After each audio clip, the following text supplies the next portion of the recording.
ગયા છીએ 3. ફર્સ્ટ આપણે મેથડ શીખ્યા હતા આલેખની રીત. આલેખની રીતમાં તમને ખ્યાલ જ છે કઈ પ્રોસેસ કરવાની છે. ત્યારબાદ બેઝિક રીત ટોટલ કેટલી છે 3. ફર્સ્ટ કઈ છે આદેશની રીત, લોપની રીત અને ચોકડી ગુણાકારની રીત. આદેશની રીતમાં ફર્સ્ટ તમારે શું કરવાનું છે, બે ઇક્વેશન આપેલા હોય છે, ઈઝી ઇક્વેશન તમારે લેવાનું છે. ઈઝી ઇક્વેશન એટલે કોને કહેશું, જેના કોએફિશિયન્ટ કેવા હશે, નાના. ઈઝી ઇક્વેશન ધ્યાનમાં લઈને કોઈ એક ચલને સમીકરણનો કર્તા બનાવવાનો છે અને તેની જે વેલ્યુ છે તમારે બીજા ઇક્વેશનમાં મૂકવાનું છે અને તમને બંને ચલની વેલ્યુ મળી જશે.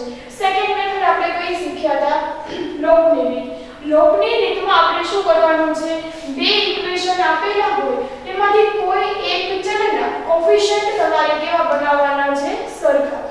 જે પણ મેથડ ચાલે છે એને પ્રેક્ટિસ કરતા રહેજો. હવે આપણે ચોથી છેલ્લી મેથડ તમારે શીખવાની છે ચોકડી ગુણાકારની રીત.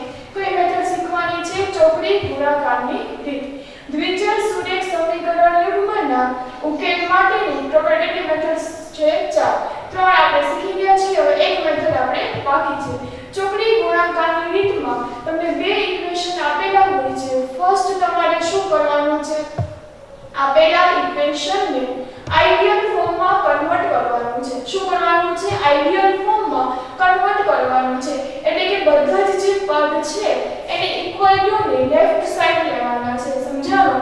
સમીકરણની જે બધા પદ આપેલા છે, સમીકરણના બધા પદ તમારે ક્યાં રાખવાના છે, ઇક્વલ ટુ ની ડાબી સાઈડ.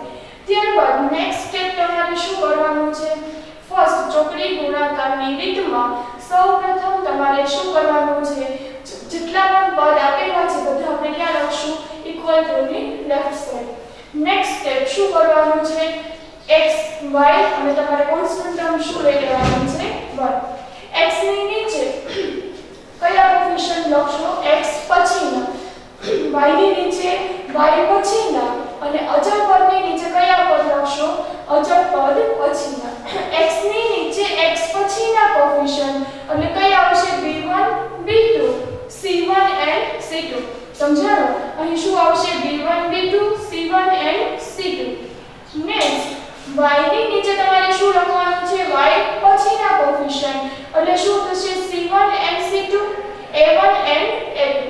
ત્યારબાદ કોન્સ્ટન્ટ ટર્મની નીચે શું લખવાનું છે, તમારે કોન્સ્ટન્ટ ટર્મ પછીના કોએફિશિયન્ટ એટલે શું આવશે, a1 a2 and શું આવશે, b1 and b2. અહીં તમારે શું આવશે, a1 a2 and b1 and b2.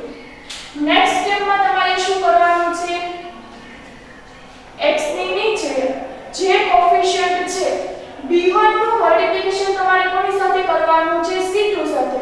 એટલે શું કરશો, b1 * c2. વચ્ચે સાઈન અહીંયા ખાસ યાદ રાખજો કઈ લેવાની છે, માઈનસ.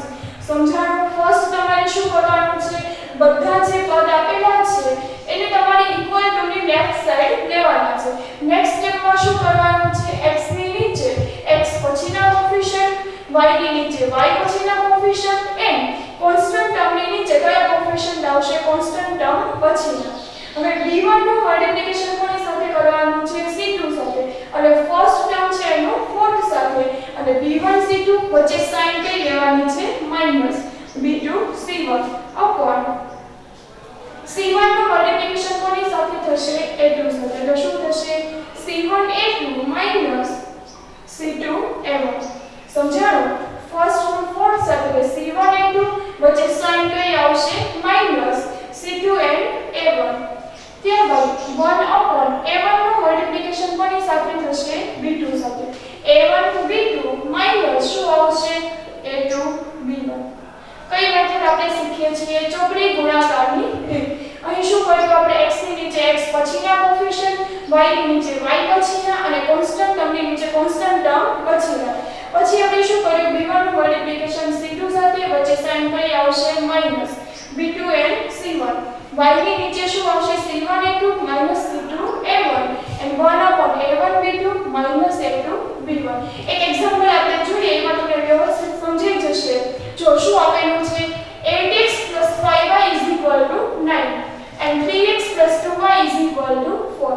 ચોકડી ગુણાકારની રીતથી આપેલા સમીકરણનો ઉકેલ પણ શોધવાનો છે. ફર્સ્ટ આપણે શું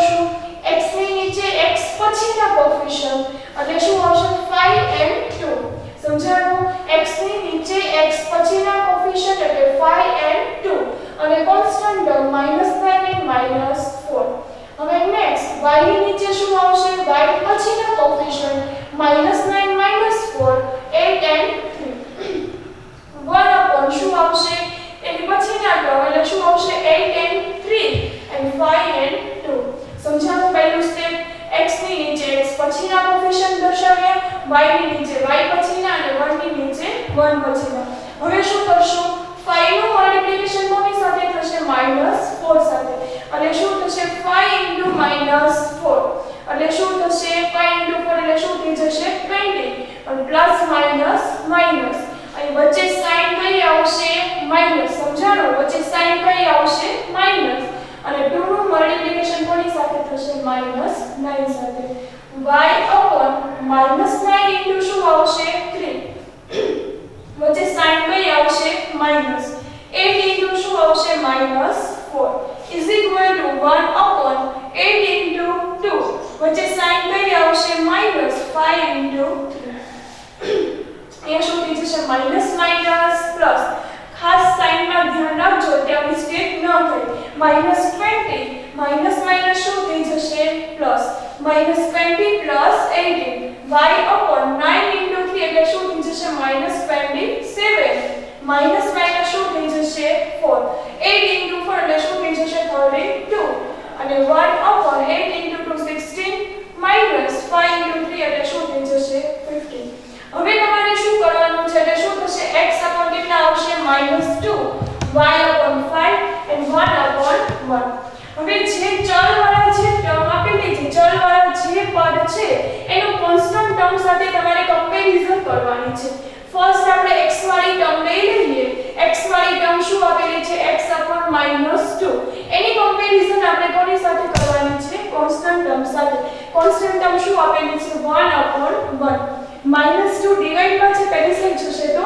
મલ્ટીપ્લિકેશન માં therefore x કેટલા આવશે -2 સમજાણું આ નેક્સ્ટ સ્ટેપ અહીં સુધીની પ્રોસેસ બધાને સમજાઈ ગયો છે પછી તમારે શું કરવાનું છે જે ચલ વાળી જે ટર્મ છે એની કમ્પેરીઝન તમારે કોની સાથે કરવાની છે કોન્સ્ટન્ટ ટર્મ સાથે એટલે શું થશે x upon -2 1 -2 પહેલી સાઈડ જશે તો મલ્ટીપ્લિકેશન માં and y શું થઈ જશે 5 एक्सरसाइज 3.4 સુધી આપણે કમ્પ્લીટ કર્યું તો 3.4 સુધી આપણે શું શીખી ગયા છીએ તમને કોફિશિયન્ટ નો ગુણોત્તર આપેલો હશે તેના પરથી ઉકેલ ગણ કયો છે એ બધાને ખ્યાલ છે જ્યારે x અને y ના કોફિશિયન્ટ નો ગુણોત્તર સરખો આવશે તો ઉકેલ ગણ શું થશે ખાલી ગણ જ્યારે ત્રણેય ગુણોત્તર સરખા આવશે તો ઉકેલ ગણ કયો થશે અનંત ગણ જ્યારે એક પણ કોફિશિયન્ટ નો ગુણોત્તર સરખો આવતો નથી તો તમારે ઉકેલ ગણ કયો મળશે અનન્ય ઉકેલ ગણ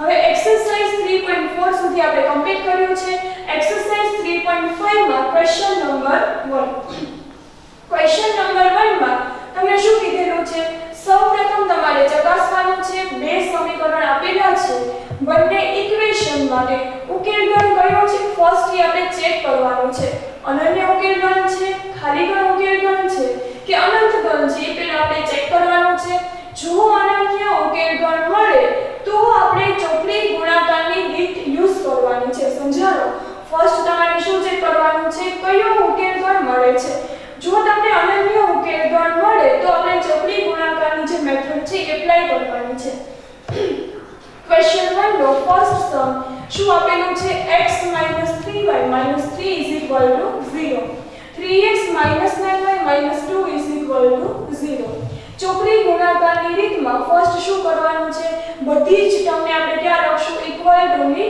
લેફ્ટ સાઈડ આમાં આપેલું છે બધી ટર્મ ક્યાં છે લેફ્ટ સાઈડ ફર્સ્ટ a1 શું થશે 1 b1 -3 and c1 -3 a2 3 b2 -9 c2 -2 next આપણે શું કરશું a1 upon a2 ફર્સ્ટ આપણે ચેક કરવાનું છે કે ઉકેલ ગણ કયો છે એટલે a1 upon a2 સિમ્પલ છે શું થઈ જશે 1/3 b1 upon b2 એટલે શું થશે -3 upon -9. અહીં માઈનસ માઈનસ કટ એટલે શું થશે 1 upon 3. c1 upon c2 શું થઈ જશે 3 upon 2. હવે જો અહીં a1 upon a2 શું આવેલું છે 1 upon 3 અને b1 upon b2 પણ શું છે 1 upon 3. કન્ડિશન તમારે બધી યાદ જ હશે અને બધાને યાદ રાખવાની જ છે. અહીં બંને x અને y નો ગુણોત્તર કેવો આવે છે સરખો. એટલે શું થયું a1 upon a2 b1 upon b2. બંને કોફિશિયન્ટ નો ગુણોત્તર સરખો છે તો ઉકેલગણ શું થશે ખાલીગણ. અહીં ઉકેલગણ આપણને ખાલીગણ મળ્યો છે એટલે ઇક્વેશન નું સોલ્યુશન મળશે નહીં. એટલે આપણે ચોકડી ગુણાકારની મેથડ એપ્લાય કરવાની નથી. તમારે અહીં સુધી જ સમ કરવાનો છે. જો અનન્ય ઉકેલગણ આવે તો આપણે કઈ મેથડ એપ્લાય કરવાની છે ચોકડી ગુણાકારની રીત. સમજવાનો ક્વેશ્ચન 1 સાવ સિમ્પલ જ છે. ખાલીગણ ઉકેલગણ આવી ગયો છે. આગળ આપણે કઈ પણ પ્રોસેસ કરી શકશું નહીં. નેક્સ્ટ સેકન્ડ ક્વેશ્ચન શું આપેલું છે 2x + y = 5 and 3x + 2y = શું આપેલું છે 8.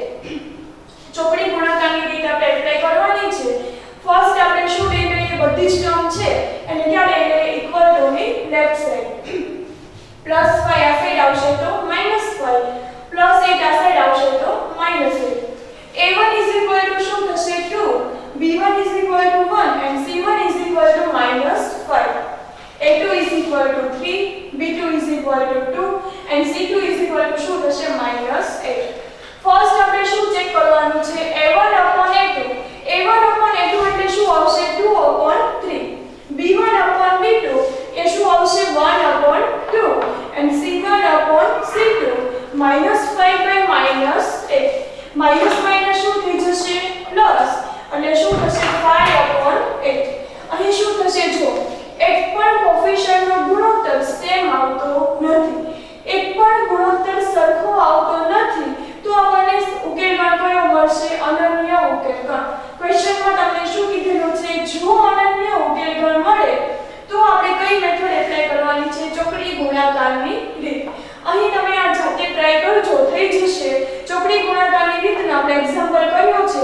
ફર્સ્ટ તમારે શું લેવાનું છે x. x ની નીચે કઈ ટર્મ લેશું આપણે x પછીની, ત્યારબાદ y ની નીચે y પછીની અને 1 ની નીચે 1 પછીની. x ની નીચે x પછીના કોફિશિયન્ટ એટલે શું આવશે 1 and 2.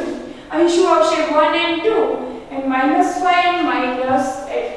સમજાણું x ની નીચે x પછીના કોફિશિયન્ટ ત્યારબાદ y ની નીચે y પછીના કોફિશિયન્ટ તો શું આવશે -5 -8 and 2 and 3.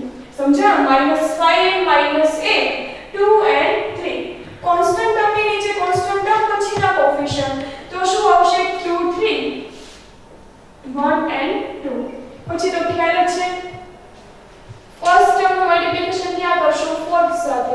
વચ્ચે સાઇન કઈ લેવાની છે માઈનસ. આગળ એક્ઝામ્પલ જે કરેલો છે એની જેમ જ આ કમ્પ્લીટ કરવાનો છે. તૈયાર જશે સિમ્પલ છે ટ્રાય કરજો. ન થાય તો હું કરાવી દઈશ. કઈ પણ ક્વેરી હોય તો સ્કૂલના WhatsApp નંબરમાં તમે પૂછી શકો છો. સમજાણું આજે આપણે કઈ મેથડ શીખ્યા છીએ ચોકડી ગુણાકારની રીત. ચોકડી ગુણાકારની રીતમાં ફર્સ્ટ શું કરવાનું છે આપણે બે ઇક્વેશન હોય છે બંને ઇક્વેશનને આઈડિયલ ફોર્મમાં કન્વર્ટ કરવાના છે અને બધી જ ટર્મ છે ને પહેલા તમારે ક્યાં લખવાની છે ઇક્વલ ટુ ની લેફ્ટ સાઈડ. નેક્સ્ટ સ્ટેપ તમારે શું કરવાનું છે x y and શું લેવાનું છે 1. x ની નીચે શું આવશે x પછીના કોફિશિયન્ટ, y ની નીચે y પછીના અને કોન્સ્ટન્ટ ટર્મની નીચે કોન્સ્ટન્ટ ટર્મ પછીના કોફિશિયન્ટ ઇન્ડિકેટ કરવાના છે. અને ત્યારબાદ તમારે શું કરવાનું છે આપણે શીખી ગયા ફર્સ્ટ ટર્મનું મલ્ટીપ્લિકેશન ફોર્થ સાથે વચ્ચે સાઇન કઈ આવશે માઈનસ. પછી જે કંઈ ચલવાળી જે ટર્મ આવે છે એની કમ્પેરિઝન તમારે કોની સાથે કરવાની છે કોન્સ્ટન્ટ ટર્મ સાથે અને તમને શેની વેલ્યુ મળી જશે x and y. ચારેય મેથડ આપણે આ ચેપ્ટરની જે છે એ કમ્પ્લીટ થઈ જાય છે. હવે તમારે નેક્સ્ટ એક પણ મેથડ શીખવાની નથી. 4 મેથડ ટોટલ હતી આપણે ચારેય શીખી ગયા છીએ. જે મેથડ ચાલી ગઈ છે એનું રિવિઝન તમારે કરતું રહેવાનું છે અને પ્રેક્ટિસના સમ તમારે વધારે પ્રેક્ટિસ કરશો તો જ આવડશે. અને પ્રેક્ટિસ કરતા રહેજો બધા સમની.